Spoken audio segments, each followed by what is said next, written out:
दोस्तों, आज मैं आपके लिए लेकर आया हूँ जॉन एलिया के कुछ बेहतरीन आशार। अगर आपको मेरी वीडियो अच्छी लगे तो लाइक ज़रूर करें। जो गुजारी ना जा सकी हमसे, हमने वो ज़िंदगी गुजारी है। ये मुझे चैन क्यों नहीं पड़ता, एक ही शख्स था जहां में क्या।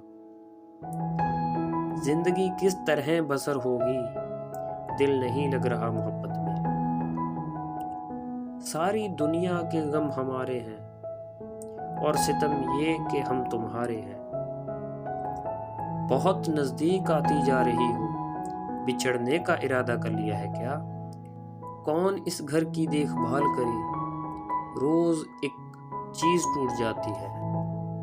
क्या सितम है कि अब तेरी सूरत गौर करने पे याद आती है।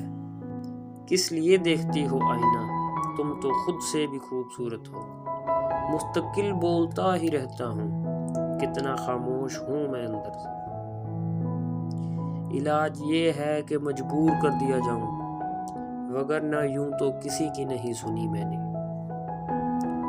मुझे अब तुमसे डर लगने लगा है, तुम्हें मुझसे मोहब्बत हो गई क्या। हमको यारों ने याद भी न रखा, जॉन यारों के यार थे हम।